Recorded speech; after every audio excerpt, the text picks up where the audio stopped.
Bien, entonces empezamos hoy discutiendo un poco la encuesta del otro día. Eh, la encuesta tenía 3 preguntas. La segunda y la tercera, la mayoría lo contestó bien, así que no me voy a meter en esa discusión, no lo voy a, van a tener las respuestas correctas, como dije, el viernes, pero sí en este caso me interesa que discutamos un poco las 4 opciones que están acá y volvamos a mirar una simulación para fijar las ideas. De paso, mirar este ejercicio también nos va a ayudar a meternos en un pequeño repaso de la parte de dinámica. ¿Sí? Acuérdense que, de todas maneras, esta encuesta cierra la guía de cinemática. Bien, entonces la pregunta era sobre el tiro oblicuo, o sea, sobre el movimiento de proyectiles que vimos. ¿Sí? Y les daba 3 opciones, decía, 4, perdón, dice, no hay aceleración normal. La aceleración normal es normal ¿a quién? Normal al vector velocidad. ¿Se acuerdan que cuando hicimos el tema de coordenadas intrínsecas, lo que hacíamos era escribir eso, ¿sí? Decíamos, bueno, tengo el vector velocidad, es permanentemente tangencial a la trayectoria, y entonces yo defino una aceleración paralela a la velocidad o perpendicular, o sea, normal o tangencial, ¿sí? Tangencial a la trayectoria que estoy recorriendo, o sea, con la misma tangencial a la trayectoria y normal a la trayectoria también. Después dice, el vector de aceleración es constante, el vector de aceleración tangencial es constante y el vector velocidad es constante. Bueno, entonces ahora vamos a ver una pequeña simulación. Vamos a ir a nuestros amigos de FED y voy a compartirles esto.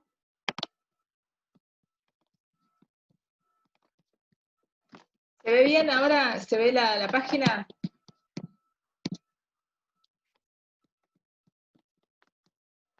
¿Sí? ¿Lo ven?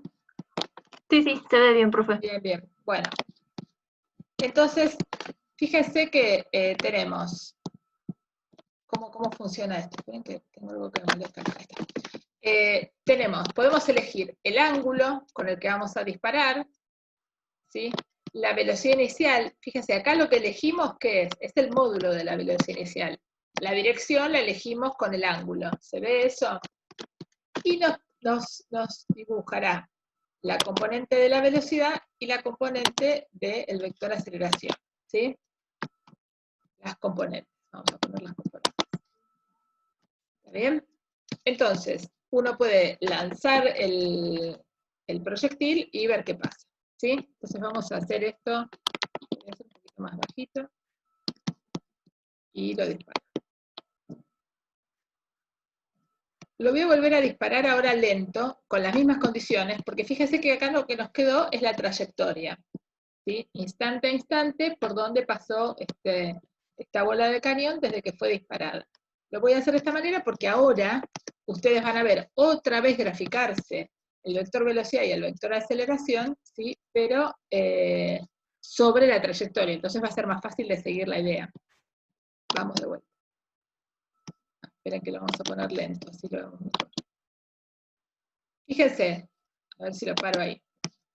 Fíjense, en verde, ¿qué tenemos? Tenemos el vector velocidad, ¿sí? Vamos a poner las componentes también. Y acá tenemos las componentes del vector aceleración, pero ¿qué pasa con el vector aceleración? Está siempre hacia abajo, fíjense. ¿Sí? Avanza un poco más. Fíjense, hay una componente de la velocidad vertical y otra componente horizontal. La velocidad como tal es un vector que es tangente a la curva, y la aceleración es siempre hacia abajo, ¿sí? Es la aceleración de la gravedad, ¿sí? Bien. Fíjense, ahí lo vemos más avanzar, y ahí lo vemos avanzar. O sea, y vamos a verlo una vez más. Ahora nos convencimos que el vector aceleración apunta siempre en la misma dirección. Ahora la pregunta es siempre igual el vector aceleración? Para convencernos de que el vector aceleración es siempre igual, ¿qué tiene que tener? Tiene que tener el mismo módulo y la misma dirección, ¿sí? Entonces lo que nosotros tenemos que ver acá es que la longitud de esa flecha que está dibujada, en este caso en amarillo, tiene que mantenerse siempre igual. Si uno, bueno, esto justo no está cuadriculado, pero sí, creo que hay una opción acá para medir. uno puede medir con esto, la cinta métrica, uno puede medir esta longitud de acá hasta acá y puede establecer entonces cuánto vale esto y medirlo en distintas situaciones, ¿ven? Y van a ver que no cambia. Los otros vectores sí van cambiando, ¿sí? Los otros componentes del vector velocidad.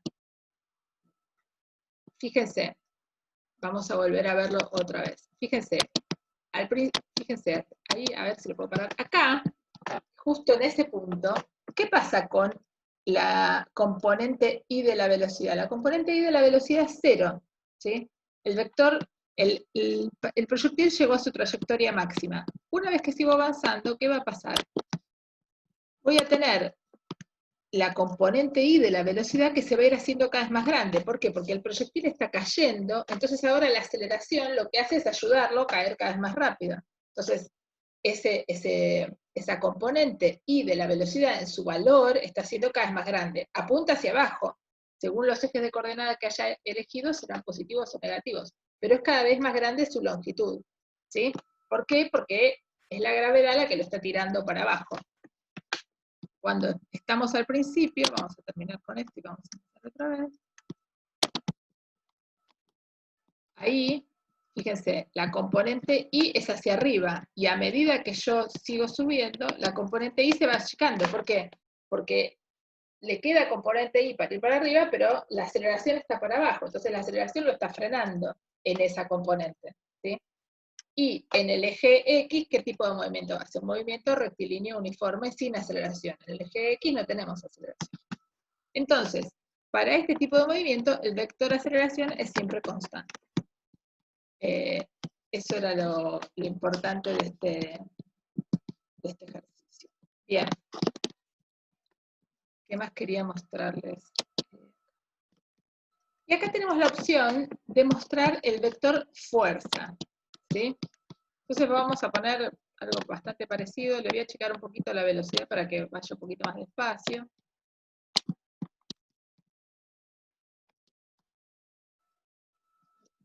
Un poquito más. Vamos, empezamos de vuelta.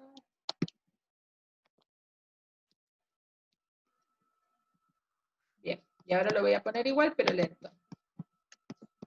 Y vamos a dibujar el vector aceleración y el vector fuerza. Esperen.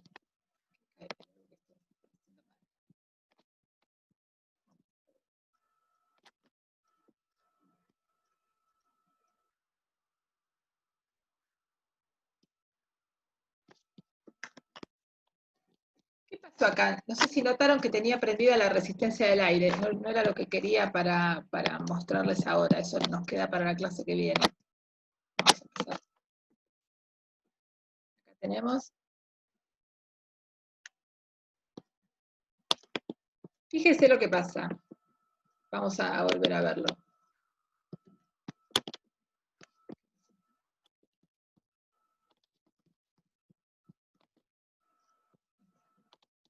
Fíjese lo que pasa. El vector, esta es la fuerza que es la masa por la aceleración. Esto siente una única aceleración, que es la fuerza de la gravedad. Entonces, la única fuerza que actúa sobre este objeto es la fuerza que le hace la Tierra. ¿Sí?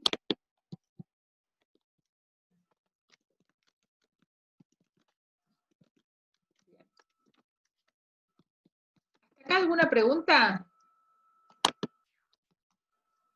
¿Se entiende esto? Bien.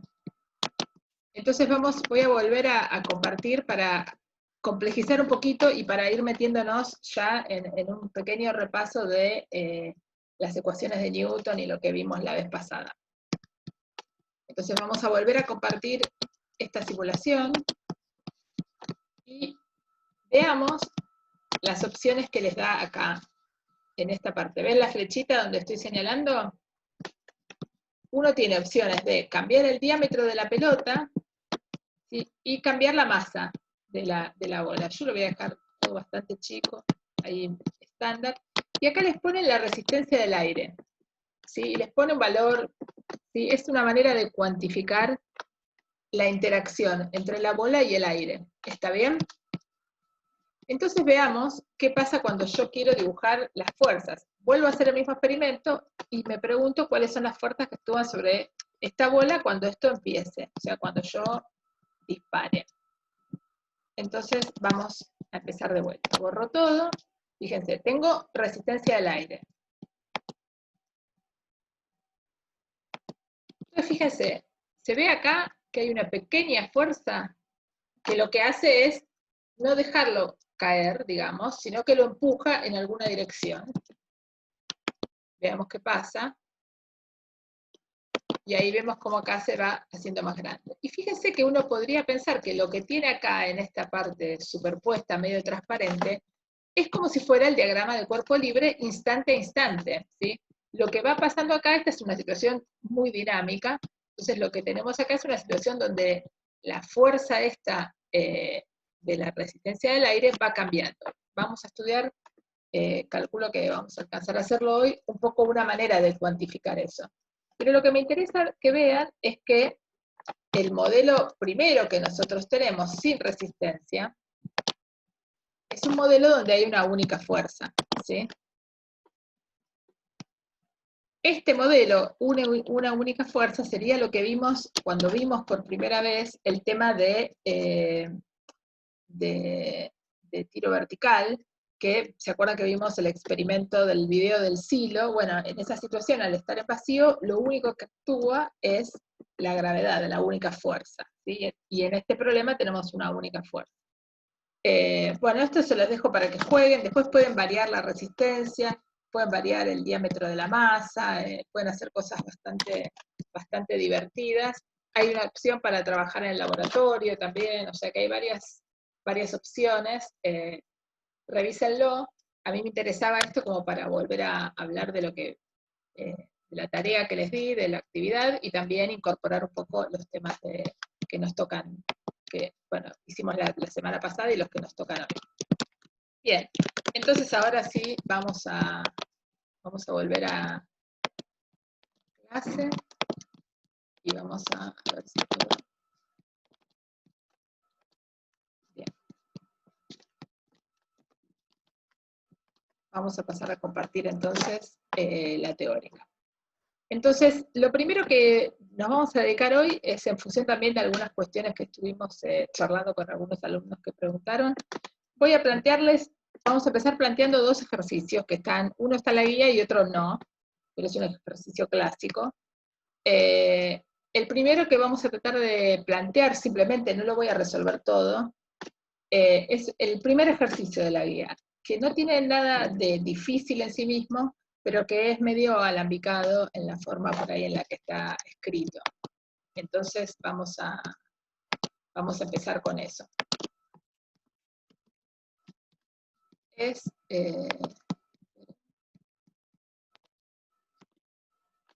ve bien? ¿Se ve completa la pantalla? Genial. Fíjense que las cuentas no las voy a terminar todas. Me interesa un poco, nada, charlar la base del ejercicio y un poco explicarles por qué está este ejercicio acá en la guía. Él dice, el ejercicio es simplemente para repasar las leyes de Newton. Dice, la segunda ley de Newton expresa que la aceleración del cuerpo depende linealmente de la fuerza neta que actúa sobre él, siendo la masa constante de proporcionalidad. Y en realidad lo único que quiero plantearles acá es cómo podemos escribirla de otra manera, la ley de Newton, que también lo vimos la vez pasada, que la fuerza es igual a la masa por la aceleración, o sea, la fuerza depende de la aceleración linealmente. En ese sentido decimos que es una relación lineal, porque la aceleración no está al cuadrado ni al cubo, etc. Y una forma de escribir esto, acuérdense que lo vimos la vez pasada y hoy lo vamos a usar y lo vamos a seguir usando a lo largo de la materia, acuérdense que la derivada primera de la posición es la velocidad, la derivada segunda es la aceleración. Este x dos puntos es exactamente eso, la aceleración. Porque cuando yo digo fuerza es igual a la masa por la aceleración, es lo mismo que decir fuerza es igual a la masa por x dos puntos. Y eso lo vamos a usar mucho. Ustedes van a ver que, sobre todo en la práctica, seguro que ya lo usaron la clase pasada, y hoy que van a hacer casos de rozamiento también va a aparecer. Y después les dice, en el ítem B, dice, reescriba ahora esta ecuación, pero para la velocidad. Es decir, que acá deje de aparecer, ¿sí?, la aceleración. Y entonces, como les dije, la derivada de la posición es la velocidad. ¿Y la derivada de la velocidad quién es? Es la aceleración. Entonces, esto que está acá es exactamente la aceleración, es exactamente x2 puntos. Entonces yo puedo escribir que la fuerza es igual a la masa por dv a dt. ¿Sí?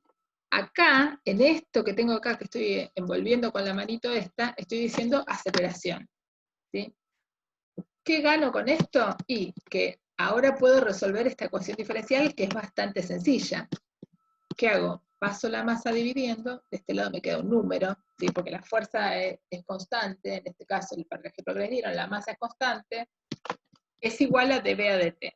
Y lo único que hay que hacer es integrar ambos miembros. Pasamos el dt para un lado, esto es un número, ¿sí?, y esto vamos a tener que integrar dt, y acá hay que integrar dv. Eso ya lo hicimos la segunda clase, y también hicimos en la tercera clase algunos.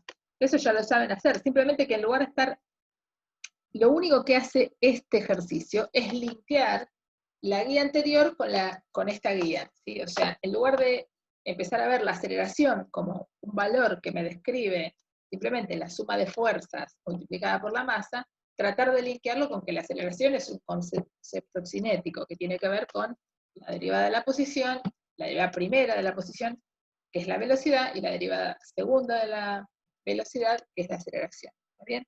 Entonces, solamente tiene ese fin este ejercicio. Volver a pensar esas cosas y volver a escribirlas. Este tipo de escritura nos van a acompañar a lo largo de toda la materia. Está bueno que se vayan poniendo cómodos, el que no se sienta cómodo pregunta dónde puede encontrar bibliografía, etcétera, porque para nosotros es muy importante que aprendan ese tipo de notación y ese tipo de manejos. Van a ver que hay libros, además, por ejemplo, el libro de Roederer, que está casi todo con ese tipo de notación, entonces está bueno que se pongan cancheros con eso. Bien. Y ahora vamos a pasar a otro problema. Para este problema les voy a pedir que se tomen un minuto, yo se los voy a contar, les voy a contar de qué la va, y les voy a pedir que hagan cada uno de ustedes el diagrama de cuerpo libre, ¿sí? ¿Estamos? ¿Se ve bien el dibujo? ¿Sí? ¿Alguien? ¿Ven bien? Este es el dibujo. Esta es la situación. Tienen una mesa, pegada a la pared hay un hilo, acá no hay nada, esto está suelto. ¿Sí? Acá tienen una masa, ¿sí?, atada a una polea, y por esta polea pasa una cuerda atada a otra polea, y acá cuelga y hay otra masa. ¿Sí? ¿Cómo se mueve este sistema? Esta masa puede ir bajando, esta polea se va a correr, y entonces esta masa va a venir para acá. ¿Sí? Esta polea está fija, esta polea lo único que hace es hacer doblar el hilito, no hace nada. ¿Sí? Pero esta polea es lo que llamamos una polea móvil, ¿sí? Está atado en algún lado el hilo, ¿sí? Pero esto se puede ir corriendo, esto puede estar más para allá o más para acá. Si esta masa fuera muy liviana y todo estuviera más para este lado, para esta parecita que puse acá, entonces la polea podría estar por acá. ¿Sí? ¿Alguien tiene alguna duda de esto? ¿Alguien no entendió el ejercicio, la idea? Y pregúntenme, escríbanme las preguntas, porque este ejercicio está bueno. Eso significa algo que ya tiene que aprender, que es que puede aparecer cosas parecidas en los parciales, en el final, etcétera, etcétera. ¿Sí? ¿Se entiende entonces el dibujo? Bueno, ahora les voy a pedir que se tomen 3 minutos cada uno, copie el dibujo. Yo acá ya tengo, ustedes ya pueden ver acá el diagrama de cuerpo libre que hice yo.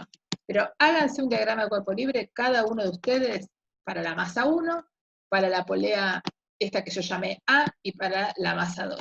La polea B no nos aporta demasiado porque solo hace doblar el hilo, entonces no lo vamos a discutir. ¿Sí? ¿Está claro?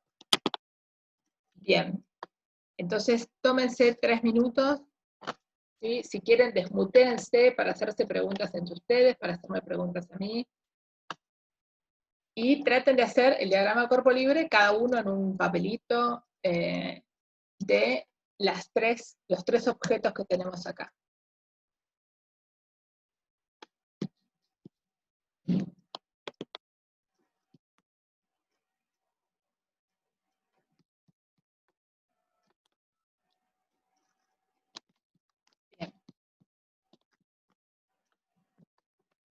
Fíjense que acá no hay hilo, ¿eh? Este simplemente es como el eje X que yo quise dibujar para lo que voy a explicar después. Y esta masa está suelta.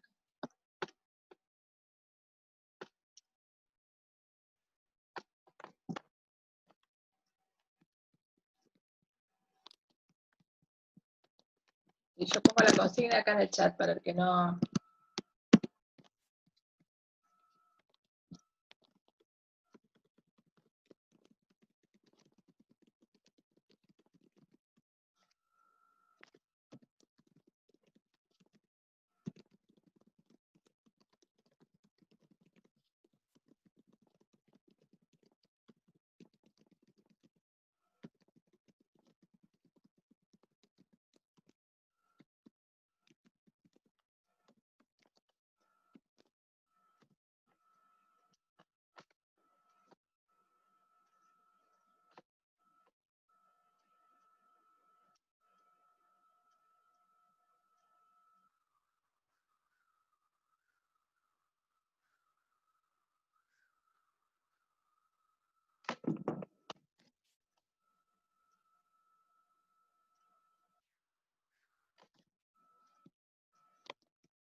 Bueno, vamos a discutir entonces un poco. Si acá me interesa que realmente los que se pierdan, o qué sé yo, párenme, lo repetimos la cantidad de veces que sea necesario porque es súper importante. Diagrama de cuerpo libre, de acá hasta el parcial, todo el tiempo va a aparecer y es súper importante. Bien, entonces, agarramos la masa. ¿Se acuerdan que la vez pasada establecimos que uno sabía que las interacciones eran de contacto, o la única interacción a distancia con la que íbamos a trabajar durante esta materia, para esta parte, es la interacción gravitatoria, ¿sí? O sea, la fuerza-peso. Entonces, nos ponemos a pensar con qué cosas interactúa esta masa 1. Esta masa 1 interactúa con este piso y con esta cuerda que está atada acá, ¿sí? Entonces, ¿cuántas fuerzas actúan sobre la masa 1? Hay dos interacciones fijas de contactos y una interacción que es la gravitatoria. Entonces tenemos el peso, que directamente ya lo puse como M1 por G, pero es el peso de la masa 1. La normal, que es la fuerza que esta superficie le hace a la masa 1, y la tensión de esta cuerda, que la llamé tensión 1. ¿Sí? ¿Hasta acá estamos todos? Bien. Vamos con las fuerzas que actúan sobre esta masa. Esta tiene una cuerdita que la tira hacia allá, hacia la masa 1, y esta cuerda que pasa por acá, que tira por este lado y tira por este lado. ¿Sí? Bien. Entonces, vamos a llamar a esta cuerda que tira para allá, la vamos a llamar tensión 1, y a estas dos, como son la misma cuerda, si se acuerdan que la clase pasada terminamos la clase demostrando que si la cuerda era una sola cuerda, la tensión era la misma, le podíamos poner el mismo nombre, ¿sí? Demostramos que era la misma gracias a el vínculo de cuerda ideal. Entonces vamos a usar esa hipótesis acá, vamos a seguir arrastrando esa hipótesis, y entonces pongo T sub 2 y T sub 2. ¿Sí? ¿Por qué? Porque es la misma cuerda. ¿Sí? Estamos acá, hasta acá, ¿sí? T sub 1 hacia la masa 1 es la tensión de esta cuerda que está acá, y T sub 2 es esta y es esta. ¿Por qué es la misma? Porque es la misma cuerda. Recordar, hipótesis de cuerda ideal. Y acá tenemos la masa 2. La masa 2, ¿qué siente? ¿Hay normal sobre la masa 2? No, porque la masa 2 no está apoyada en nada. La masa 2 está colgando de algo. Entonces, va a sentir la fuerza de la Tierra, el peso, y la tensión de la cuerda 2 que la tira para arriba. ¿Sí? Bien. Y acá puse un poco de información, lo único que esta L es la L minúscula, que acá la hice en cursiva, así que bueno, perdónenme. Después, nada, corríjanlo. Pero bueno, es eso nada más.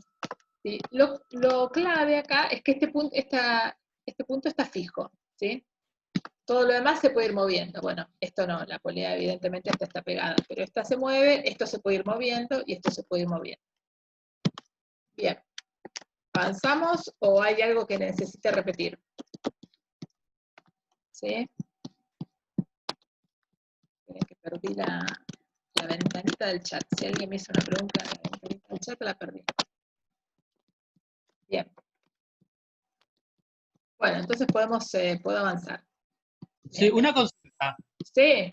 Sí, se me fue el internet un ratito. No entendí lo de la polea B. ¿Cuál es la fuerza de la polea B? La polea B no hace nada, simplemente lo que hace es hacer doblar el hilo. ¿Sí? En realidad bueno. hace una pequeña fuerza sobre el hilo, pero esa es una fuerza que como la polea es ideal y la cuerda es ideal, es una fuerza que no nos va a contabilizar, porque deberíamos contabilizar una fuerza que es en todas esas direcciones, porque pensá que vos tenés la polea y la cuerda está apoyada arriba, en esa garganta, digamos. Entonces, en este caso, para los fines prácticos, las poleas fijas lo único que hacen para nosotros es hacer doblar el hilo en la dirección que queremos. Y después, como la cuerda es ideal, la cuerda no se estira, no se corta, no se deforma, no le pasa nada.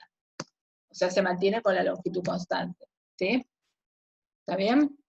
Sí, está bien, gracias. No, no es nada. Bueno, avanzamos entonces. Entonces, fíjense, una vez que uno tiene el problema, tiene los elementos, ¿sí? Estas cosas que yo escribí acá, está buena que se acostumbren a escribirlas. ¿Por qué? Porque de esta manera uno sabe qué cosas son fijas y qué cosas son variables, ¿sí? M1 en el problema que les demos será dato, M2 será dato, L grande y L chiquita también, ¿sí? Esta posición está fija. Ahora, ¿cuánto va a valer la aceleración de estas masas? No lo sabemos. Todo el problema está dedicado a encontrar la aceleración de ese sistema, cómo se aceleran estas masas. ¿Sí? Bien, entonces vamos a la segunda parte. Fíjense que yo acá volví a poner el diagrama de cuerpo libre, ¿sí?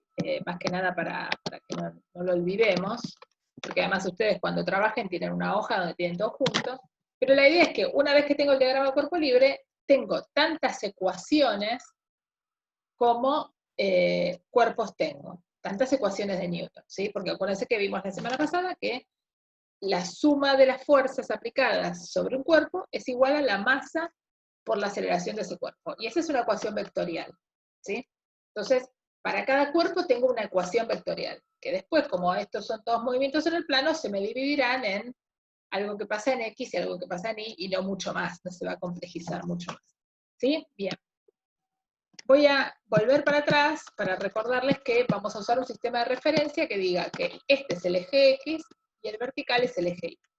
Podrían elegir otros, seguramente en la guía con los ayudantes también van a aprender a usar algunos sistemas de referencia que van con la cuerda y giran, tal vez algunos lo vieron en SBC. Yo elegí este simplemente para variar un poco y para que tengan opciones distintas de ejercicios resueltos de manera distinta. Pero puede ser cualquiera, ¿sí? Entonces, volviendo a lo que decíamos, si el eje horizontal es el eje X, entonces sobre el eje X, para la masa 1, ¿sí? Voy a tener solamente una fuerza, que es la tensión, que va en el sentido positivo de las X. Y esto va a ser la masa 1 por la aceleración 1, que yo ya la llamo X2.1. ¿Sí? ¿Para qué? Para que ya ustedes se vayan acostumbrando a esta lógica con la que trabajamos nosotros. La aceleración es directamente la derivada segunda de la posición respecto del tiempo. Y lo escribimos con la notación de puntos, la derivada. Bien. Sí. ¿Nosotros también vamos a tener que usar esa notación? ¿Qué? O sea, esa notación de, tipo, en poner aceleración, poner la derivada segunda de la posición. Hay que usarla, ¿no? O sea, nos tenemos que acostumbrar a usarla. Y está bueno que se vayan acostumbrando. Si no se acostumbran, no pasa nada, lo pueden hacer igual los ejercicios. Un poco la idea es que esto refuerza la idea de que hay una posición ahí que uno puede tener como dato o no, y que en realidad uno está buscando predecir dónde va a estar el cuerpo a medida que pase el tiempo. ¿Sí? Porque si yo conociera cómo es la función aceleración, después yo la integro y te contesto dónde está el bicho. Y acordate que lo que habíamos dicho al principio de la materia, uno quiere predecir. Los físicos somos así, queremos predecir, lograr decir dónde va a estar el cuerpo en el futuro. Ese es el objetivo de estos ejercicios, de estudiar la dinámica de los cuerpos. Si no lo haces, no pasa nada, o sea, vas a ver que este ejercicio, si vos pones a 1 y a 2, no pasa nada, te va a salir igual. Yo poco esfuerzo esa anotación como para que se vayan acostumbrando, sabiendo que al principio es como nadar en dulce de leche, no les va a gustar nada, pero después se van a empezar a acostumbrar. Ese es o sea, pensá que este es el segundo día de tu vida que quizás ves esta anotación, entonces es molesto, es así. De hecho, uno acá pierde la idea de que esto es una aceleración, que esto tiene unidades de metros sobre segundos cuadrados. Pero bueno, nada.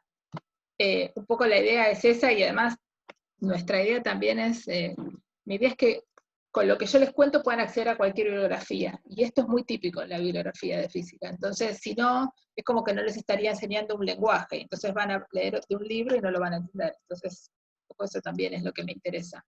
Pero si pones a 1, está perfecto, no pasa nada.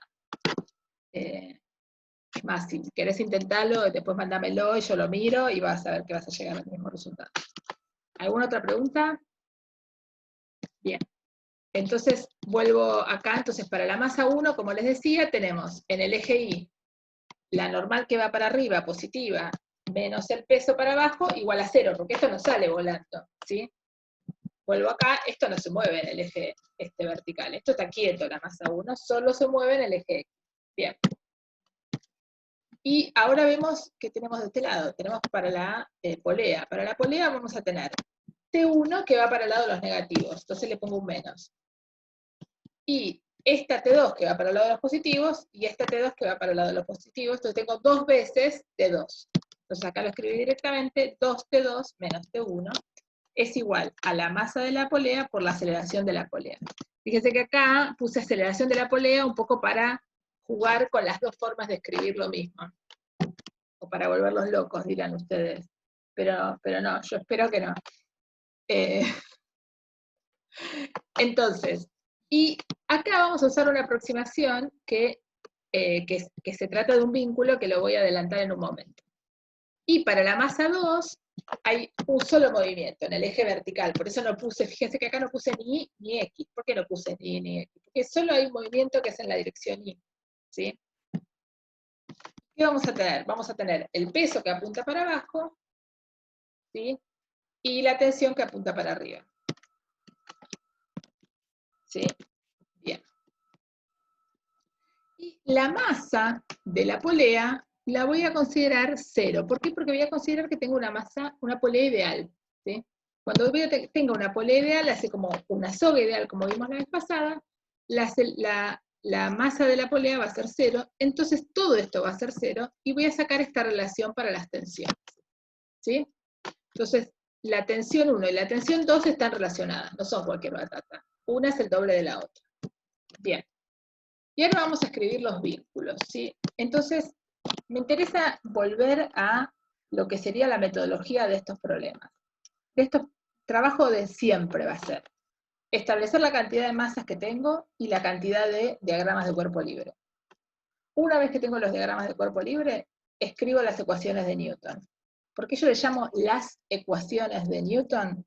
Porque es una ecuación por cada componente, ¿sí? En el caso de la cuerda, acá yo no tenía ninguna fuerza en la dirección perpendicular, entonces tengo solamente en el eje X, y en el caso de esta tengo solo en el eje Y. ¿Sí? Bien. Profe, Sí. perdón, ahí pusieron en el grupo, en el chat, que los signos de la masa están al revés. Acá en realidad, claro, sí, según este sistema de referencia, sí, ahora me estoy dando cuenta que es cierto, están al revés. Yo En realidad, y la tomé positiva para abajo. Tengo que cambiarles este dibujo. Porque eso es lo que pasa. Y la tomé positiva para abajo. Sí. Este dibujo está mal. Yo ahora después lo corrijo. Ah, ok. Bárbaro. Ya Sí, lo sí. corregimos. Gracias. Sí, sí. Yo antes de cargarlo en la web page, lo voy a cambiar. Bárbaro. Sí, Listo. porque si no está todo incoherente. Sí, sí, gracias. Nada, Bien, nada. entonces, escribimos las ecuaciones de Newton, como les decía, son ecuaciones vectoriales para cada componente, y ahora le sumamos los vínculos. Los vínculos es qué condiciones hay entre los elementos, ¿sí? Sobre todo, qué cosas o qué hipótesis ideales tengo. Una de las hipótesis ideales ya la usamos, es esta de la polea ideal, y tenemos también la hipótesis de cuerdas ideales, sogas ideales. Y cuando esas sogas son ideales, ¿qué es lo que sé? Que sus longitudes son constantes, no cambian en el tiempo, ¿sí? Entonces, es lo que voy a escribir acá. Y yo volví a poner el dibujo para que lo discutamos. Fíjense, L chiquita es esta longitud, ¿sí? Y esta longitud es igual a lo que valga este valor menos lo que vale este, ¿sí? Yo no sé cuánto vale la longitud, pero si yo conozco este punto es 14, y este punto es 10, estoy segura que esto vale 4, ¿sí? Acuérdense que estamos en la hipótesis de, ¿qué cosa? De objeto puntual, ¿sí? A pesar de que yo dibujo esta masa como un bodoque, esto es un puntito. Entonces la masa está toda concentrada ahí en X1, entonces X1 describe el lugar donde está la masa. Y acá, la polea esta también es un puntito, entonces XA describe el lugar donde está la polea. Entonces, esta resta es esta longitud. Pero es constante, es fija. Entonces, ¿qué pasa? Cuando yo derivo esto respecto del tiempo, esto me va a dar 0. Y esto me va a dar X punto, y esto también me va a dar X1 punto, y las derivadas van a ser iguales, porque esto va a ser igual a 0 de este lado, ¿sí? Esto lo hice medio rápido porque justo es lo mismo que hicimos la semana pasada en la teórica del viernes. Vuelvo a derivar y tengo una relación para XA, y acá va X1, no X2, y X1, ¿sí? Porque estaba derivando acá, ¿sí? Bien. Y ahora vamos a escribir la de L, que es todo esto, y esto nos va a llevar un ratitito, ¿sí? Fíjense, L es todo esto, ¿se entiende en este gráfico que yo le puse una flechita? L es esto, un hilo que hace todo esto. Entonces, ¿cómo lo vamos a escribir este hilo? Como la suma de 3 pedazos, de 3 longitudes. Una longitud, que es esta que está acá, otra longitud, que es esta que está acá, y otra longitud, que es esta. ¿Se ve eso? ¿Alguien se perdió ahí? ¿Sí? Es como la parte más menos simpática, digamos, de este ejercicio, que a veces puede costar. ¿Sí? Bien. Si tienen preguntas, o bueno, después si lo vuelven a ver y les agarran dudas, me lo preguntan. Porque es medio molesto. Bien. Entonces, L va a ser igual a este cachito. Este cachito, la primera parte es XF, que es un lugar fijo, un punto fijo, menos XA, esta longitud. Después voy a tener XA menos XB menos XA, o sea, esto menos esto. Y después voy a tener IB menos, I2 menos IB. ¿Sí? Fíjense que acá le llamé XB, que es esta distancia que está fija, e IB va a ser esta longitud. ¿Sí? Donde esté el eje. ¿Está claro? Entonces son estos 3 pedazos, que también, acá yo puse mi nomenclatura, ¿sí? Lo importante es que les quede claro, es que este primer término es esta longitud, este segundo término es esta longitud, la de arriba, y este tercer término es esta longitud. Y corresponde decir en este punto, otra vez tenemos la idea de polea ideal. ¿Qué quiere decir? Que la cantidad de hilo que se gasta en la garganta de la polea, yo no la estoy considerando. Yo estoy considerando simplemente como si fueran 2 hilitos que arriba y abajo, y ese cacho que está apoyado sobre la polea, en la vida real, digamos, no lo cuento. ¿Por qué? Porque para mí la polea es puntual. ¿Sí? Entonces fíjense cómo eso que les dije el primer día de los objetos puntuales es algo que reaparece todo el tiempo, a pesar de que hagamos estos dibujos más lindos o más feos, pero dibujos que son extensos, ¿sí? Bien. Y ahora derivamos respecto del tiempo, sabiendo que L es constante, la derivada L punto nos va a dar 0, y ahora, bueno, derivamos todo esto. Ahora, el punto importante es volver a los datos que yo había puesto al principio. ¿Qué cosas son fijas y qué cosas son variables del problema? Entonces, cuando yo derive xf respecto del tiempo, esta derivada va a dar 0. ¿Por qué? Porque este punto está fijo. Esto es 14 a tiempo 0, 14 a tiempo 2, 14 a tiempo 20 millones, siempre que siga vivo este sistema, ¿sí? Lo mismo pasa con xb. Esta distancia, que es la distancia de esta mesita, está fija. Entonces, si yo derivo eso no varía con el tiempo. Entonces, la derivada de eso respecto al tiempo me tiene que dar 0. Y lo mismo es esta posición, que es la posición de esta polea, tampoco va a variar con el tiempo, ¿sí? Lo que va a variar es esto, porque esto va a ir bajando o va a ir subiendo, pero esta posición va a estar fija. Entonces, estas derivadas, algunas dan 0 y otras no, ¿sí? ¿Está bien? Eso es importante que quede bien claro. Hay cosas que están fijas, y uno, en el momento que lee el problema que le dieron, tiene que ser capaz de establecer cuáles son las variables del problema y cuáles son las constantes del problema. Cuáles son las cosas que quedan fijas. Bien.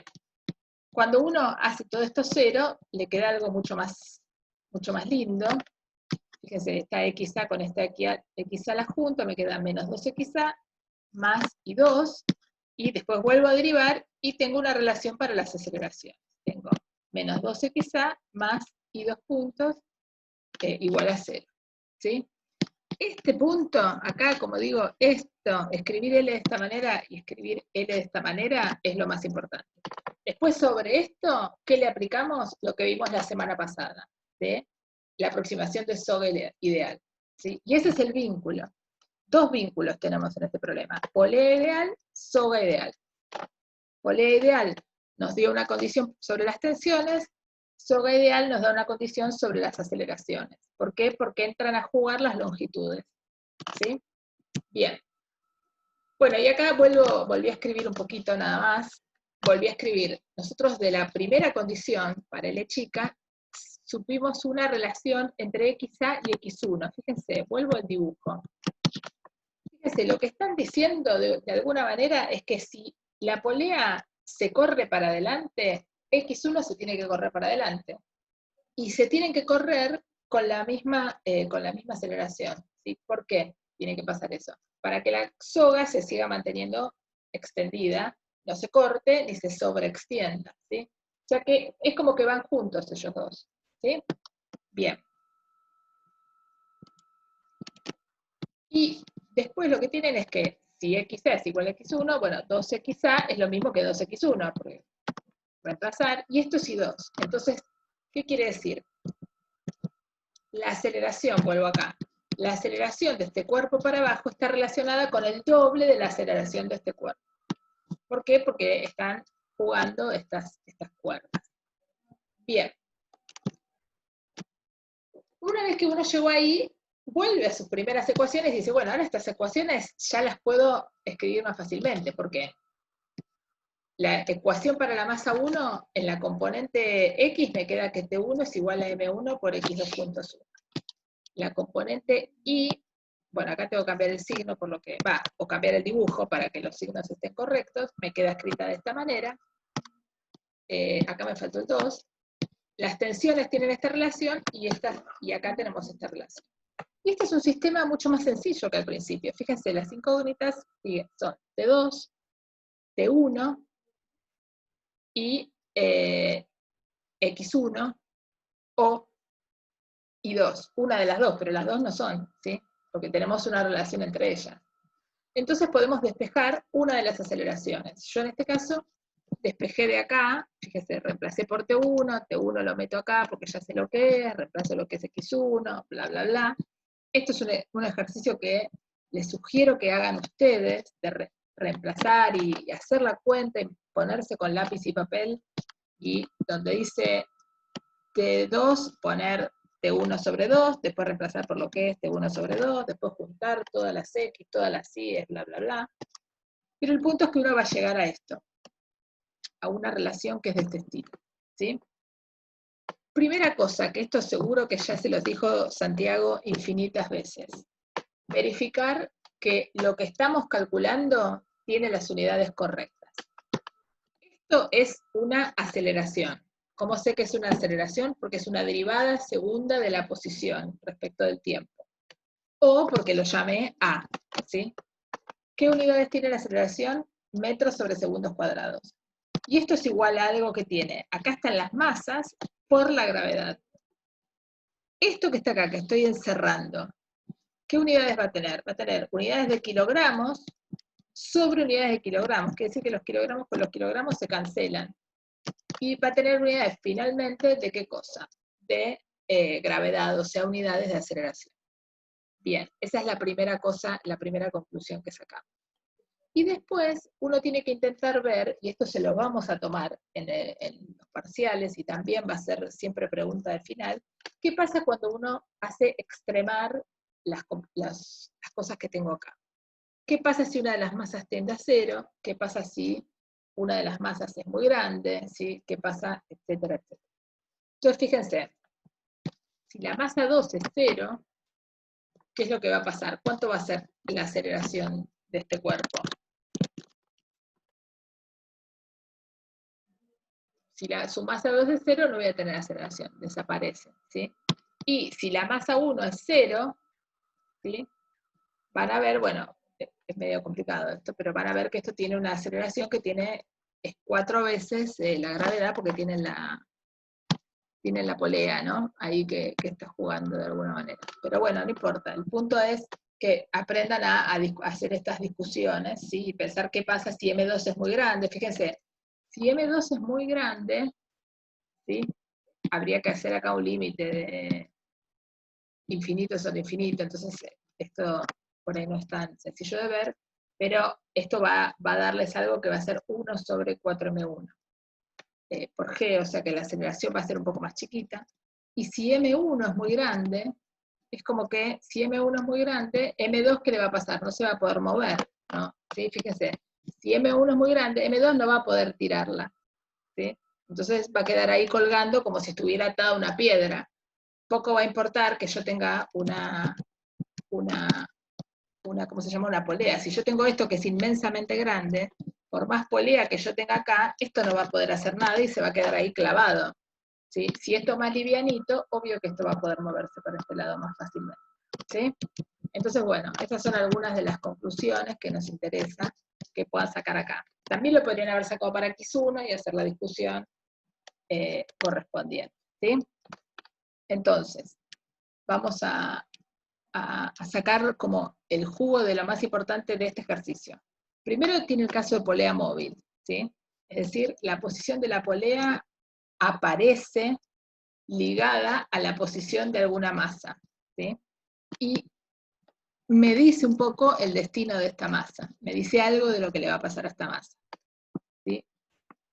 Después tenemos condiciones de vínculo. Las condiciones de vínculo nos van a dar condiciones sobre las tensiones o sobre las posiciones.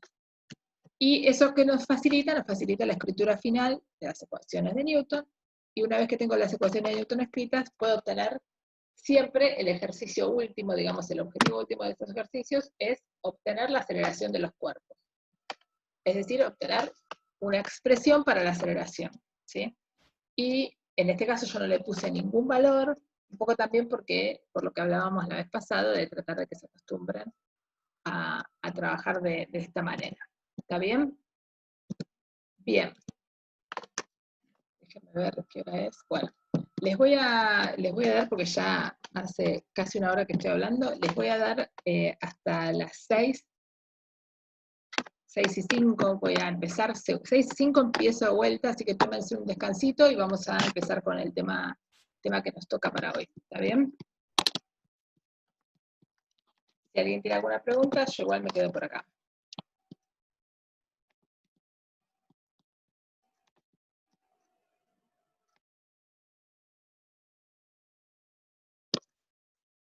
Fíjense que me tomé el recreíto para escribir más prolijo esto. Quedó medio descentradito acá los 2 puntos.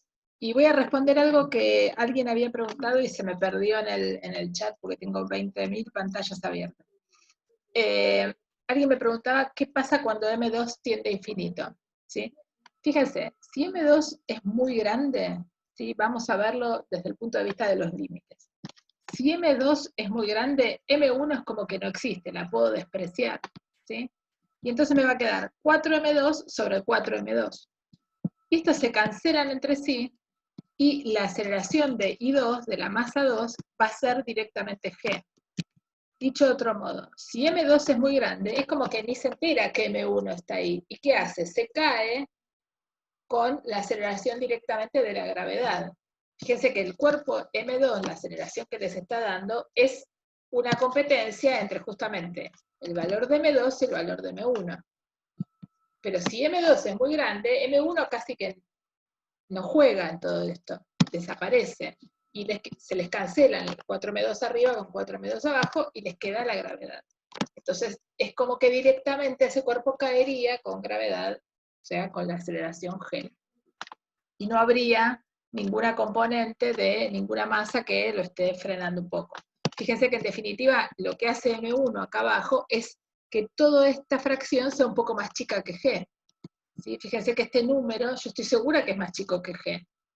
Porque esto es 4M2, y esto es 4M2 más algo, que siempre es positivo, porque la masa siempre es positiva y no se pierde, no está pasando nada. Entonces, este cociente es un número que es más chico que 1, con lo cual esta aceleración seguro es más chica que G, ¿sí?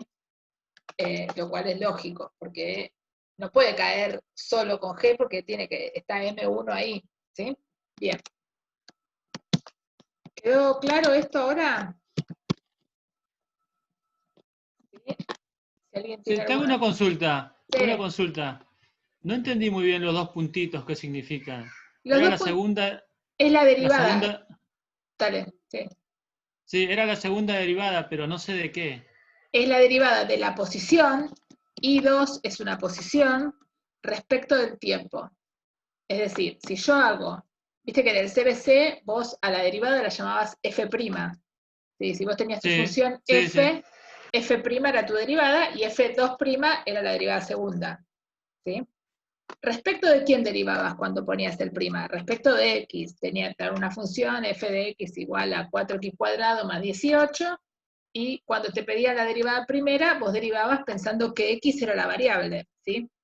Sí, sí. Nosotros cuando trabajamos en física, nuestra variable es el tiempo, ¿sí? Y lo que escribimos es x de t. X es la función, cumple el papel de la f del CBC, y t cumple la función de la variable, lo que era x en el CBC. Si yo quiero escribir la derivada, puedo escribirlo como x' de t, ¿sí? Y x2' de t sería la derivada segunda. Para decir que la variable es el tiempo, ponemos la notación de punto, ¿sí? Entonces esta de I2, 2 puntos, agarro I2, que es una posición, lo derivo una vez respecto del tiempo, y al resultado lo vuelvo a derivar respecto del tiempo. Esa es la doble derivada respecto del tiempo. ¿Sí? Sí, sí, sí. Bueno, ¿Está bien? me quedó claro. Tengo una pregunta acá.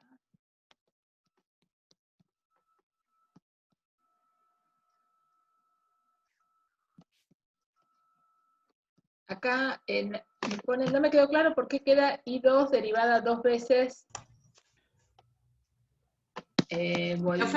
Acá. Ahí Sí. ya lo entendí, lo estaba viendo de vuelta y ya me di cuenta. Ok, Gracias. bueno. Bueno, creo que no me olvidé ninguna otra pregunta. Si me olvidé, chiflenme, porque la ventanita del Zoom del chat tengo 4 preguntas y tengo que ir para arriba para verlas, pero si me olvidé alguna, me lo vuelven a preguntar. La idea de este ejercicio es que cada uno de ustedes lo vuelva a hacer en su cuaderno. Obviamente les va a ocupar más que esto, porque yo acá recorté un montón de pasos, que lo vuelvan a hacer tranquilamente, lo resuelvan, se expliquen. Una buena manera de estudiar estas cosas es explicarse paso a paso cómo hago para pasar de un lugar a otro, que yo acá lo voy diciendo, ¿sí? Se los voy diciendo a ustedes, les voy diciendo, no sé, ¿cómo volver para atrás? atrás, yo acá les dije, bueno, derive acá, por ejemplo. Acá derive respecto del tiempo. Entonces hice de L a dt, como L es constante. Ir escribiéndose eso ustedes mismos. Porque a medida que uno escribe esas cosas, las va aprendiendo, las va internalizando. ¿Sí? La escritura es una manera de darle vocabulario a aquello que yo le estoy poniendo el vocabulario ahora. Pero la idea es que el vocabulario ustedes se lo apropien. Entonces, bueno, es una estrategia posible. Sobre todo en este tiempo que es todo, que ustedes toman poca nota por ahí en clase. ¿Sí? Bien. Vamos entonces a alargar con el tema de hoy, que son las fuerzas de fricción. Una cosa que va a pasar hoy, y va a pasar también el viernes que viene, es que vamos a ver ejemplos de tipos de fuerzas. Acuérdense que la semana pasada vimos lo más sencillito, vimos el peso, la tensión y la normal. Bueno, hoy vamos a empezar haciendo como un catálogo de fuerzas posibles con las que podemos describir lo mejor posible el mundo que nos rodea. ¿Sí? Entonces la primera es la fuerza de fricción. Esto mantuvo el 5.3 para que vean que voy a seguir el libro, pero además esta es la notación que usa el libro, y esta es la notación que usan otro montón de libros y que usamos también en la guía y que usamos muchas veces en Argentina de manera coloquial para llamar a la fuerza de rozamiento, ¿sí? Entonces por eso lo puse fuerza de fricción, also known as la fuerza de rozamiento. Cualquiera de las dos van a ser iguales para nosotros. Son la misma cosa, no es que van a ser iguales, ¿sí? Bien. Entonces, un poco la idea es retomar esto que vimos la vez pasada. Nosotros la vez pasada, y lo estuvimos rediscutiendo recién con este problema tan lindo que hicimos, las fuerzas, vimos que había fuerzas de contacto. Una fuerza de contacto es la normal, que es la fuerza perpendicular que una superficie hace sobre el objeto que está apoyado sobre ella. Bien. ¿Qué pasa si nosotros ahora intentamos deslizar algo en una superficie? Bueno, depende de cuán pesado sea esa cosa, vamos a poder deslizar eso o no. ¿Sí? Que nos va a ser más fácil o más difícil. ¿Sí? Si queremos en la vida real empujar una caja, por ejemplo, como les planteé acá, vamos a ver que si hacemos una fuerza muy leve con nuestros brazos o con lo que sea, por ahí no podemos moverla. Y va a llegar un momento, después de aplicar cada vez más fuerza, que vamos a empezar a moverlo. ¿Sí? ¿Por qué ocurre eso? Bueno, porque entre la superficie y la caja existe alguna fuerza, que es una fuerza de contacto, que es esta fuerza de fricción o rozamiento. ¿Sí? Entonces, lo primero que vemos de esta fuerza de rozamiento es que depende también de alguna manera de las otras fuerzas involucradas y del peso que tengo yo involucrado, porque si yo agarro la misma caja que está llena de cosas y le voy sacando cosas, a mí me resulta más fácil moverlo. O sea que de alguna manera parece ser que esta fuerza de fricción tiene que ver está asociada a la normal, a lo que tengo metido adentro y algo más que vamos a ver que tiene que ver con los materiales involucrados. Pero lo primero importante para decir es que esta fuerza de fricción se va a oponer al movimiento relativo de las dos superficies. Entonces, si yo estoy empujando para allá, imagínense que yo quiero mover esta caja y estoy acá parada, si yo empujo para allá, la fuerza de fricción va a ser en la componente horizontal, pero en contra del empujón, digamos, de aquella dirección, ¿sí?, que da el movimiento relativo entre las dos superficies. ¿Sí?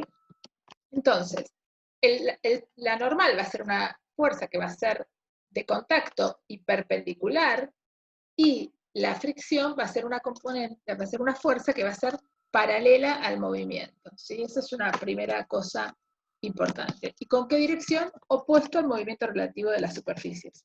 Esto es súper importante y lo van a usar en la clase práctica hoy. Bien. Cuando hay movimiento, o sea, cuando yo estoy empujando la caja y la estoy moviendo, también hay fricción, porque sigo teniendo los objetos en contacto. ¿Sí? Esa fricción es la que llamamos fricción cinética, la llama el libro, nosotros vamos a llamarlo también rozamiento dinámico. ¿Sí? Por eso acá les puse la flechita esta en amarillo, para que podamos ir en los dos conceptos son sinónimos, ¿sí? Bien, ¿cómo es la magnitud de esa fuerza? O sea, ¿cómo es el módulo de esa fuerza? Bueno, se caracteriza por el valor de la normal y esto que vamos a llamar mu dinámico, ¿sí? Entonces, fíjense algo importante, la fuerza de rozamiento dinámica, solo dinámica, esto es muy importante tenerlo claro, va a ser igual en módulo a el mu dinámico, que es una propiedad de los materiales involucrados, ¿sí? Por la normal. Pero estos son relaciones de módulo, fíjense, porque fíjense que hace un ratito vimos que la componente de la fuerza de fricción es en una dirección y la normal es en otra, ¿sí? O sea que esta no es una igualdad vectorial, por eso les puse los módulos acá, ¿sí? El módulo de la fuerza de rozamiento dinámico es igual al mu dinámico por el módulo de la normal. Después yo me arreglaré, sabiendo lo que les escribí acá, cómo es el movimiento relativo entre las superficies, sabré cuál es la dirección de la fuerza de rozamiento. Esta formulita lo único que me dice es cómo es su módulo. ¿Y de dónde vamos a sacar el coeficiente de rozamiento? Bueno, el coeficiente de rozamiento dinámico es un número que se hacen experimentos y se calcula y está tabulado, ¿sí? Entonces, sí, en general va a ser un dato, el coeficiente de rozamiento dinámico. Se puede calcular en el laboratorio, si yo tengo, y se calcula para pares de materiales. Yo puedo calcular el rozamiento el mu dinámico entre madera y goma, entre madera y algún tipo de papel, madera y tela, lo que yo quiera, goma, y etcétera, etcétera, ¿sí? Es importante que recordemos que este número va a ser en general un dato que les vamos a dar en los problemas. No hay manera de calcularlo, salvo haciendo experimentos. De hecho, en algún momento era parte de la materia, en la parte práctica, encontrar el mu dinámico y el mu estático, pero creo que ahora ya no lo tenemos. Bueno, hay otros experimentos, ustedes están trabajando ahora con péndulo y esas cosas. ¿Está bien? Bien. Y ahora vamos a pasar al rozamiento estático. Esto voy un poquito así, por ahí más rápido. Bueno, primero porque algunas cosas ya las vieron, y porque no nos vamos a... van a hacer ejercicios hoy en la práctica. El rozamiento estático aparece, la fricción estática, cuando no tengo movimiento relativo entre las superficies. Pero eso no quiere decir que no esté actuando la fuerza de rozamiento, porque por algo yo no estoy pudiendo deslizar algo, ¿sí? Bien. Es importante que entonces vamos a discutir un ejemplo y vamos a ir viendo paso a paso.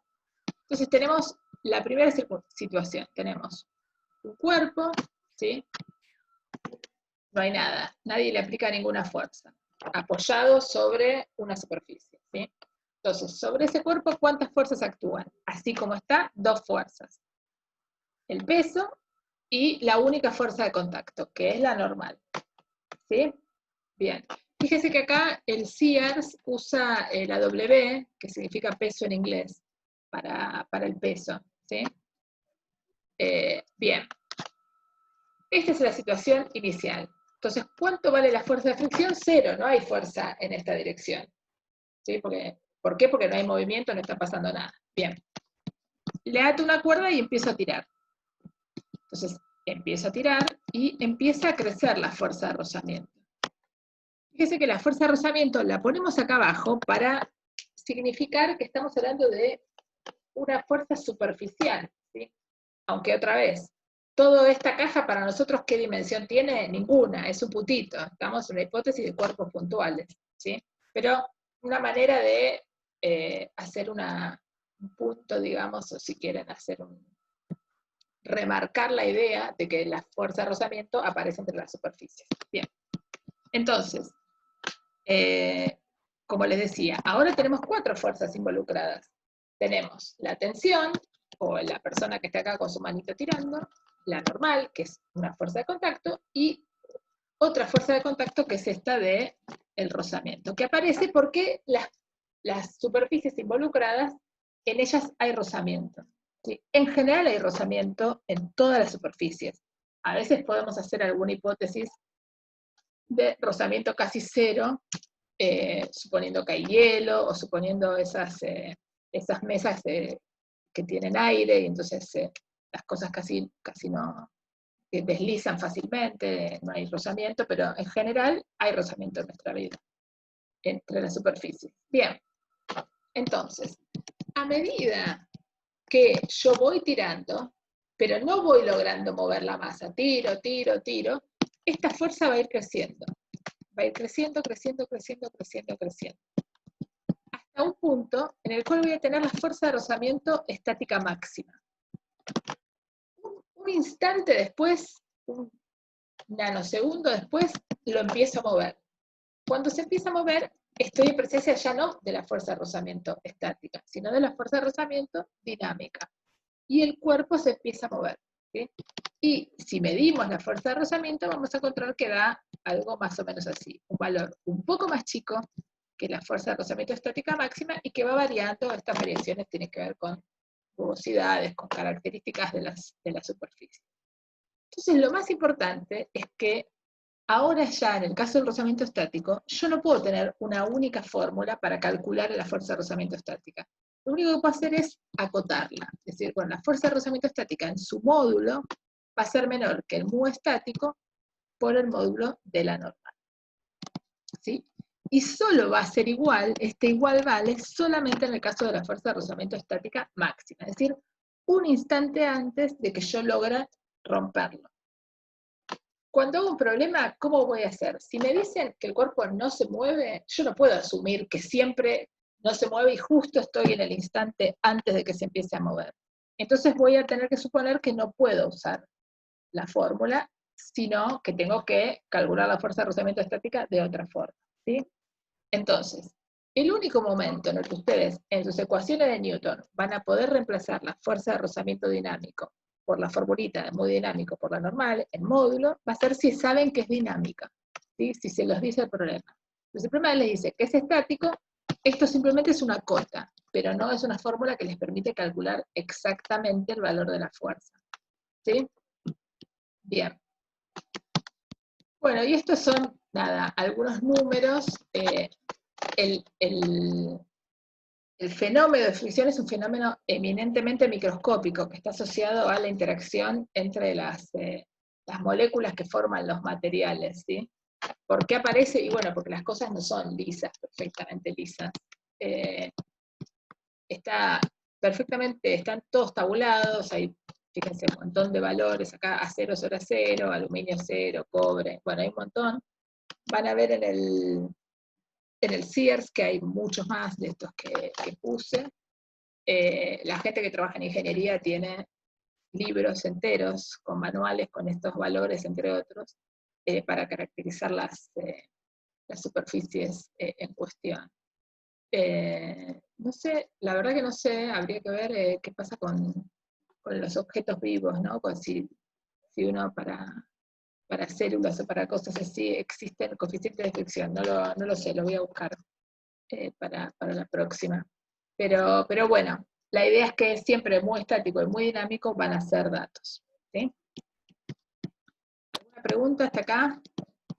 Bien, acá si tienen ganas les puse, esta no la vamos a hacer porque ya estamos medio jugados con el tiempo, pero si les dejo el link para que vayan. La idea es que vean que si uno mueve, no lo voy a hacer porque esto es simplemente una captura de pantalla que puse, pero que vean que si mueven esto, mueven el cuerpo de arriba, es decir, que ahí desliza una con otra, bueno, van a ver qué pasa, cómo sube la temperatura, porque empieza a haber más fricción, entonces las moléculas se empiezan a mover más, y entonces eso hace aumentar la temperatura.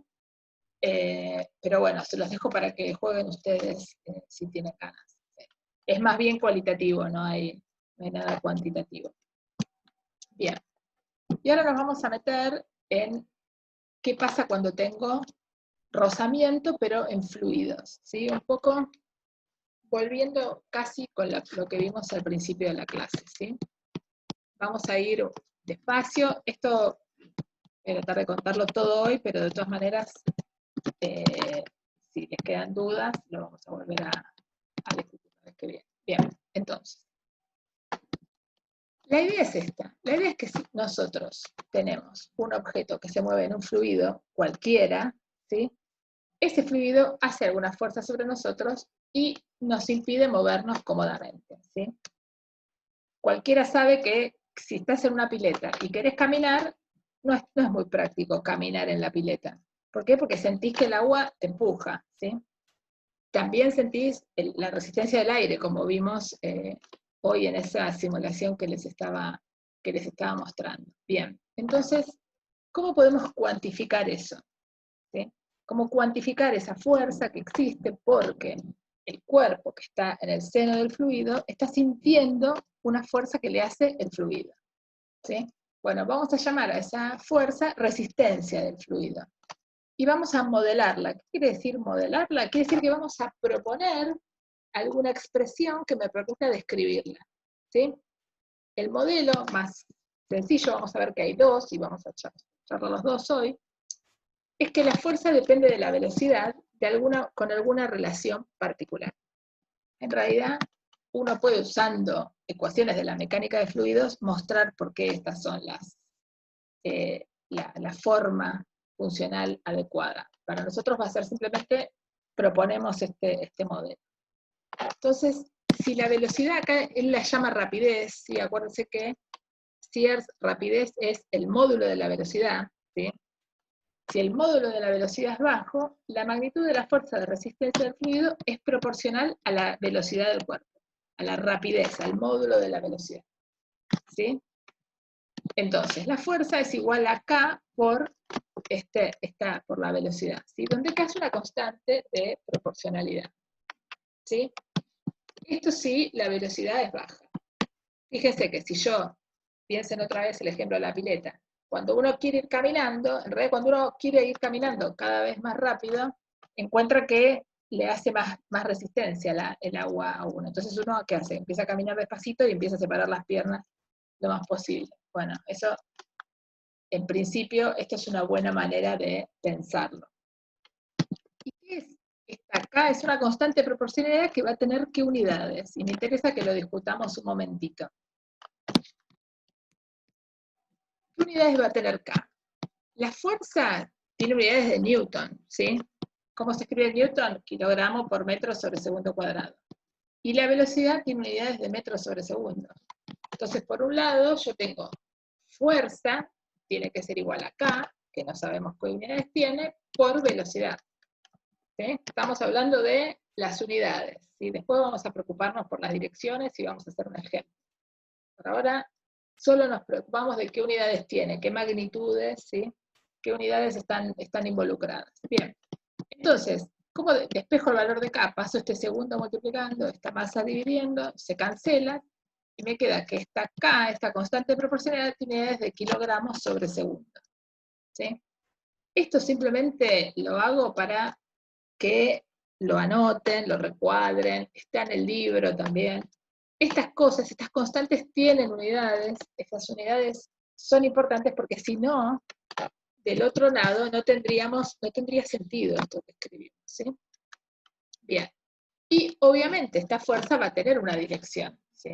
Va a tener la dirección de la velocidad, ¿sí? Pero va a ser una fuerza de resistencia, va a ser de resistir. Bien. Y a velocidades más altas, la fuerza no se puede modelar de la misma manera. Ese modelo deja de ser bueno. Y aparece, ¿sí? Otra fórmula que nos dice que a velocidades altas la resistencia está asociada a la dimensión del objeto y la velocidad al cuadrado de ese objeto, ¿sí? Entonces, perdón, la dimensión no, cualquier cosa dije, va a estar asociada a un coeficiente que llamamos D, que después vamos a ver de dónde sale, por la velocidad al cuadrado. Y otra vez, de la misma manera, yo no lo hice acá, este mismo cálculo que tengo acá arriba, yo lo podría hacer para obtener qué unidades tiene D. ¿Sí? Fíjense que ahora D va a tener que tener unidades de kilogramos y algo más para poder cancelar con esto que tiene un metro que me está sobrando, ¿sí? Porque esto es metros sobre segundo todo al cuadrado. Bueno, la respuesta a cuáles son las unidades de D está en este capítulo. Tómense el trabajo de calcularlo, o pregúntenmelo, o háganlo. Yo acá hice en la teórica para que ustedes puedan reproducir el de velocidades altas, ¿sí? Pero bueno, la idea es que si yo tengo un cuerpo moviéndose en un fluido, yo voy a, primero, en función de la velocidad a la que se mueve ese cuerpo, establecer cuál de las dos fórmulas de resistencia tengo que usar, y una vez que lo tengo, voy a poder hacer un diagrama de cuerpo libre sobre ese fluido, voy a poder escribir las ecuaciones de Newton y bla, bla, bla, todo lo que venimos haciendo hasta ahora, ¿sí? Nosotros, en general, en los problemas, vamos a decirles qué velocidad, en qué circunstancia están, si velocidad alta o en velocidad baja, ¿sí? Pero en la vida real, cuando ustedes trabajen, cuando se reciban, uno va a tener que decidir en qué condiciones el problema está. ¿Y cómo voy a saber si un objeto tiene una velocidad alta o una velocidad baja? Y eso va a tener que ser comparar con otras dimensiones del problema, con otras velocidades del problema, ¿sí? Para ver si tiene sentido pensar que algo se mueve rápido o lento, ¿sí? Son hipótesis que uno va a tener que testear, ¿sí? Y es parte del trabajo científico ser capaz de discernir cuál de los dos modelos tengo que usar. Y a veces no me sale, y bueno, y pruebo los dos y veo con cuál obtengo resultados que hacen entender mejor el problema y que hacen que la predicción sea mejor, y entonces me decanto por esa selección. Pero a los fines prácticos de nuestra materia, nosotros les vamos a dar siempre algún dato que permita establecer cuál de las dos situaciones tiene, ¿sí? Bien. Ahora entonces nos vamos a poner a hacer un problema de estos, porque la parte de, como les decía, la parte de rozamiento la van a ver hoy en clase, y un poco esto me interesa que lo discutamos más nosotros. Entonces, vamos a hacer un ejemplo, ¿sí? Entonces, vamos a suponer, dice acá, consideremos esta situación. Usted suelta una roca en la superficie de un estanque profundo y cae hasta el fondo. Ahora vamos a ver el dibujito. En este caso, la fuerza de resistencia del fluido está dada por una ecuación, cómo cambian la aceleración, velocidad y posición de la roca con el tiempo. Entonces, primero les dicen, suponga que usted suelta una roca en una superficie de un estanque profundo. ¿Por qué es importante que sea profundo? Porque si el estanque es muy cortito, ¿sí? La roca, quizás no haya la suficiente agua como para que haya una resistencia realmente cuantificable, ¿sí? Y también vamos a estar suponiendo que no hay olas, que está todo tranquilo, es un estanque bien profundo donde no se está generando ningún efecto turbulento, ni ningún efecto de tener muy poca agua, ¿sí? O sea, tenemos un caso ideal, digamos. Y lo que nos preguntan es, bueno, ¿cuánto vale la aceleración, cuánto vale la velocidad y cuánto vale la roca? Dicho de otra manera, si yo supiera la longitud del estanque, una pregunta posible es, ¿cuánto tiempo tarda la roca en llegar al piso? Bueno, si vos querés saber cuánto tiempo tarda la roca en llegar al piso, necesitas conocer su aceleración. Si conoces la aceleración, la integrás, si conoces la velocidad, y si conoces la velocidad, integrás esa función y obtenés la posición. Y después te fijas cuando la posición es igual a la profundidad del estanque, y eso te dará el tiempo, ¿sí? Se ve que ese es el tipo de predicciones que uno quiere hacer. ¿Estamos hasta acá? ¿O se durmieron todos? Bien. Vamos bien, perfecto. Entonces vamos a mirar el ejercicio. Entonces fíjense.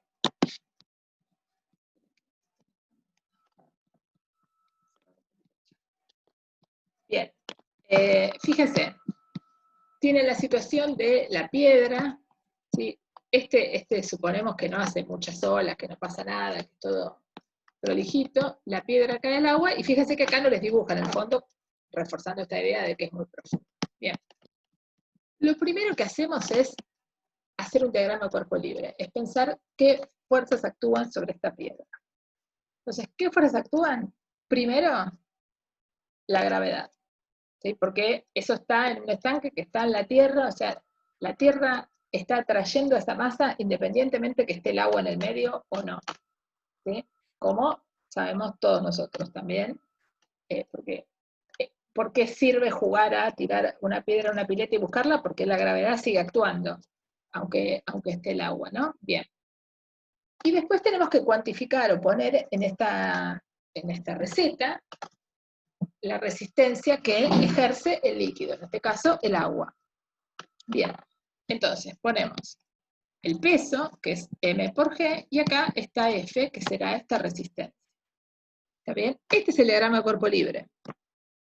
¿Sí? El eje X es positivo para allá y el eje Y es positivo para abajo. ¿Sí? ¿Qué le va a pasar a este cuerpo? Este cuerpo se va a mover hacia abajo. ¿Sí? Hasta algún lugar en el que va a llegar al piso, y cuando llegue al piso, o empezará a rodar, si encuentra en el piso, o si el piso es arena, se quedará ahí clavado, y ahí se termina nuestro problema como tal. ¿Estamos? Bien. Entonces, ¿cuántas ecuaciones de Newton vamos a tener para este problema? Vamos a tener solo una en la dirección vertical. ¿Se ve eso? ¿Sí? No hay fuerzas, esto es importante, no hay fuerzas en la dirección horizontal. ¿Sí? Esto es una aproximación. Si hacemos olas, ¿sí? Van a aparecer fuerzas en la dirección horizontal. Pero estamos suponiendo que lo dejamos caer y lo único que ocurre es que esa piedrita empieza a moverse por un efecto combinado entre la atracción de la Tierra, la gravedad, y la existencia del agua. ¿Estamos hasta acá? Bien, entonces vamos a tener componente I solo. Bien. Entonces fíjense, ¿cómo la vamos a escribir? Vamos a escribir. La piedra se mueve hacia abajo, la rapidez es igual a la componente I de la velocidad, la fuerza de resistencia tiene la dirección menos I, porque acá contabilizaron I para abajo, ¿sí? Eso es importante. Tiene dirección menos I porque estoy suponiendo que I es positivo para abajo, ¿sí? Y X es positivo para allá, pero es irrelevante. Bien. Entonces, la suma de las fuerzas en la dirección I va a ser el peso, que como apunta para abajo, que es el lado de los positivos, lo pongo con signo positivo, más la resistencia del fluido que va para el otro lado. Entonces le pongo menos su signo, K por B sub I. ¿Sí? Le podría haber puesto B y decir, bueno, B sub I es B, pero bueno, para remarcar que todo lo que ocurre en el eje Y, está hecho de esta manera. Bien, y esto es igual a la masa por la aceleración. Bien, entonces ahora vamos a hacer un paseo primero más heurístico, o sea, sin hacer cuentas de qué es lo que pasa, y después vamos a hacer las cuentas que son un poco plomos, ¿sí? Pero me interesa que nos hagamos esto de esta manera. Entonces dice, al principio cuando la roca empieza a moverse, y cuando recién la apoyamos, la velocidad inicial es 0, ¿sí? Entonces no hay resistencia del fluido. Pero ¿por qué empieza a moverse la roca? Y se empieza a mover porque está la gravedad. Hay una aceleración inicial que es G, ¿sí? Ahora, ¿qué pasa? Todo el tiempo, durante toda la vida del movimiento de la roca, la aceleración de la roca va a ser G. No. ¿Por qué? Y porque tenés esa resistencia que le está jugando en contra. O sea que de alguna manera hay una competencia ahí, ¿sí? O sea que no vas a tener esa misma aceleración. Bien. ¿Cómo aumenta la rapidez? Porque esto, la gravedad, ¿qué va a estar haciendo? Lo va a ir tirando para abajo, cada vez va a tener más velocidad. Como aumenta el módulo de la velocidad, va a aumentar más la resistividad, ¿sí? Por lo que habíamos dicho antes. Entonces, va a llegar un momento en el que se van a compensar esa fuerza de la resistividad y la fuerza de la gravedad, y vamos a tener aceleración igual a 0. Y el cuerpo se va a mover con o velocidad constante o se va a quedar quieto. Pueden pasar cualquiera de las dos situaciones, ¿sí? Pero se van a matar las dos y la aceleración va a ser 0, ¿sí? Esa velocidad final a la que llega el cuerpo se llama la velocidad terminal, ¿sí? O la velocidad límite, ¿sí? Y tiene que ver con justamente el objeto y el fluido. O sea, es una competencia entre el tipo de fluido que tengo y el objeto que tengo. Dicho de otra manera, todos nos damos cuenta que si yo tiro una piedra en dulce de leche, o una bolita en dulce de leche, va a llegar hasta un cierto lugar, y si la tiro en el mismo frasco, pero con agua, probablemente llegue hasta abajo. ¿Sí? Eso tiene que ver con justamente la resistencia que ejercen los fluidos diferentes. ¿Sí? Bien. Entonces, esa velocidad terminal que aparece acá, aparece cuando yo pienso que la aceleración del cuerpo es cero, porque se están matando entre los dos, ¿sí? Entre las dos fuerzas se están anulando. Fíjense que es esencialmente, contiene en sí mismo información de quién, de la masa que tenga, ¿sí? Si tengo algo muy pesado, la velocidad terminal va a ser más grande, la gravedad, y este coeficiente que tiene que ver con el fluido que tengo, ¿sí? Pero fíjense que lo que estamos diciendo es, bueno, obviamente no va a ser lo mismo caer, como les decía, en agua que en dulce de leche, pero no es lo mismo tener agua o dulce de leche en la Tierra o en la Luna, ¿sí? Y depende de cómo sea la masa de tu bolita que está cayendo en dulce de leche o en agua, ¿sí? Eso también va a ser importante, ¿sí? Esta entonces es la fórmula de la velocidad terminal. ¿De dónde sale la velocidad terminal? Aparece la velocidad terminal cuando la resistencia y la gravedad se compensan entre sí dando aceleración cero. Ahí hay un concepto sobre el cual que hay que tener claro, ¿sí? La velocidad terminal o velocidad límite también. La van a ver en otros libros, ¿sí? Bien. Acá volví a poner lo mismo, es lo mismo que antes, solamente para que podamos discutir estos gráficos, ¿sí? Lo puse 2 veces, no de despiste, sino para uno puede volver a mirar este texto, que es el mismo que estaba antes, siguiendo estos gráficos. Fíjense. Tienen 3 gráficos acá. El primero es la aceleración en función del tiempo. Fíjense cómo volvemos a hacer un punto sobre los que les decía antes, antes del recreíto, que es, para nosotros la variable de todos los problemas es el tiempo. En el eje horizontal siempre vamos a poner el tiempo. Y en el eje vertical irá la aceleración, la velocidad o la posición, ¿sí? Pero para nosotros lo que cambia es el tiempo. Todas las cosas que estudiamos son funciones del tiempo, no funciones de X, de valores de X que no tienen sentido. Bien. Entonces, fíjense, inicialmente, cuando la estoy soltando, la masa esa, la piedrita en este caso del problema, ¿por qué se empieza a mover? Se empieza a mover porque existe la gravedad, ¿sí? Ahora, a medida que va pasando el tiempo, ¿qué pasa? Lo que discutimos hace un rato aparece graficado de una manera desprolija, porque no sabemos bien qué tipo de función es. ¿Sí? Pero sí sabemos que a medida que vaya pasando el tiempo, la aceleración de ese cuerpo va a ir achicándose hasta que se haga cero. ¿Sí? Y cuando se hace cero, voy a estar en el caso de velocidad límite. ¿Qué va a pasar con la velocidad? Y la velocidad al principio va a ser cero, porque lo estoy soltando, ¿sí? No es que lo tiro así, lo suelto. Es como que lo tiene agarrado unas pincitas y lo suelto. Entonces, ¿qué va a pasar? A medida que empieza a ir cada vez más para abajo, su velocidad va creciendo, creciendo, creciendo, creciendo. ¿Por qué? Porque resulta que tengo la Tierra que le está imprimiendo una aceleración, ¿sí? Pero tengo también el contrabalance que me hace la resistencia del fluido. Entonces llega un momento en que ambos se compensan y obtengo la velocidad límite, que es en el mismo momento en el que la aceleración es cero. ¿Qué pasa con la posición? Si fuera algo que yo tiro un proyectil, si yo volvamos al experimento que vimos hace ya unas par de semanas, si yo dejo caer la bola en el aire, ideal, ¿qué tipo de función tendría? Tendría una cuadrática, ¿se acuerdan? Porque dijimos que iba a ser un MRU, un MRV con aceleración igual a la gravedad, y bla, bla, bla, entonces tendría una cuadrática. Pero ¿qué pasa? No tengo una cuadrática, ¿por qué? Porque hay un poco de resistencia de este fluido. Entonces voy a tener algo que se separa un poco, pero a medida que pasa el tiempo, justamente voy a tener este tipo de curva, va creciendo, justamente va creciendo su valor de I, su espacio recorrido, pero no tanto como crecería si no hubiera resistencia, lo cual también tiene lógica, ¿sí? O sea, justamente al mismo tiempo, sin resistencia, yo hubiera recorrido más espacio, cosa que todos sabemos, ¿sí? Bien. ¿Estamos hasta acá? Bien. Entonces cerremos algunas, esto es parte de la cuenta, ¿sí? Me interesa que esto quede claro.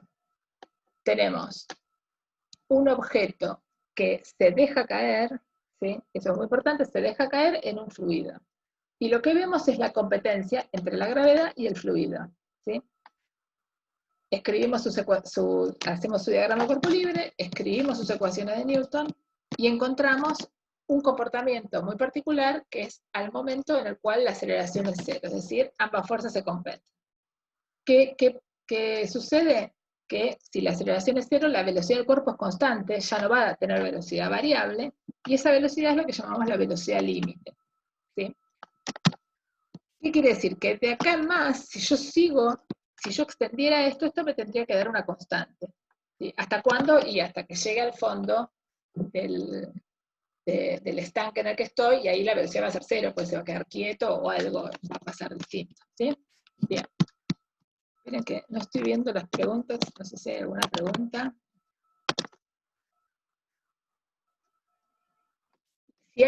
Preguntan acá si hay velocidad terminal siempre. En los casos de resistencia de fluidos va a haber una velocidad terminal, sí. En estos casos, sí. Siempre que modelemos de esta manera. Bien. Ahora entonces vamos a meternos en una parte que es más de la cuenta, ¿sí? Traten de seguirme, yo la voy a dejar hecha y voy a hacer aclaraciones.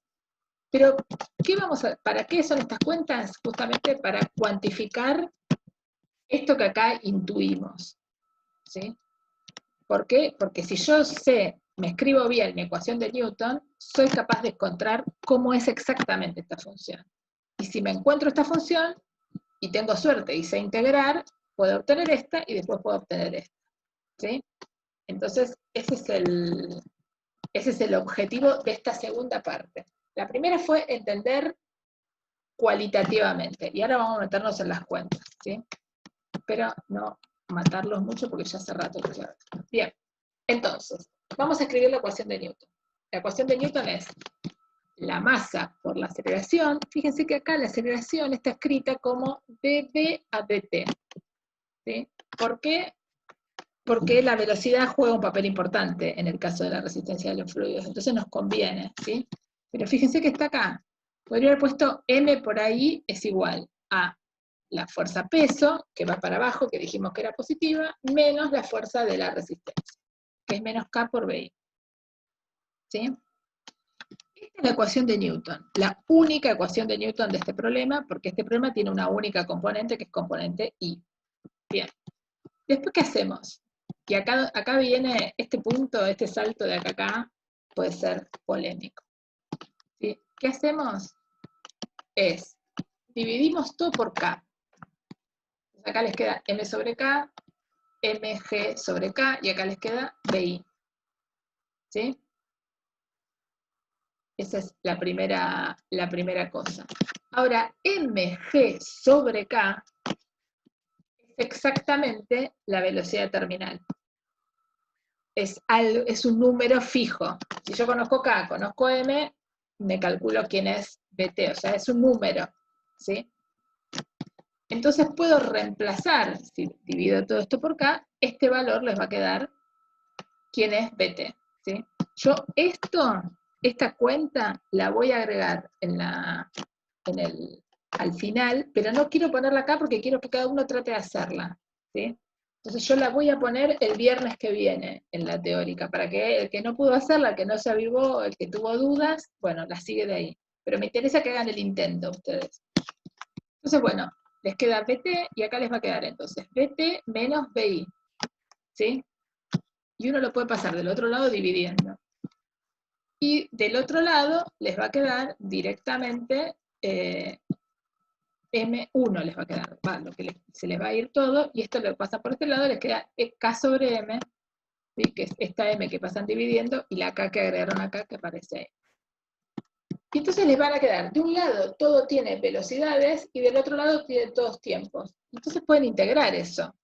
¿Se acuerdan que la segunda o la tercera clase hicimos una cuenta de cómo obtener la velocidad sabiendo que la aceleración dependía de la velocidad o algo así, y nos metimos en vueltas y vueltas de cuentas para hacer algo parecido?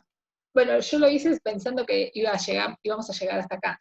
Entonces era una manera de introducirlos en una cuenta que quizás fue medio sin sentido ese día, pero yo sabía que íbamos a llegar a algún lugar donde íbamos a necesitar. Una vez que uno tiene esto, integra. De este lado la integral de 1 sobre x es el logaritmo, ¿sí? Porque esto con sustitución se puede hacer como 1 sobre x. Y de este lado la integral de 1 es el tiempo. Acuérdense que estamos integrando en un lado en una variable, que es la velocidad, y en otro lado otra variable, que es el tiempo. Bien.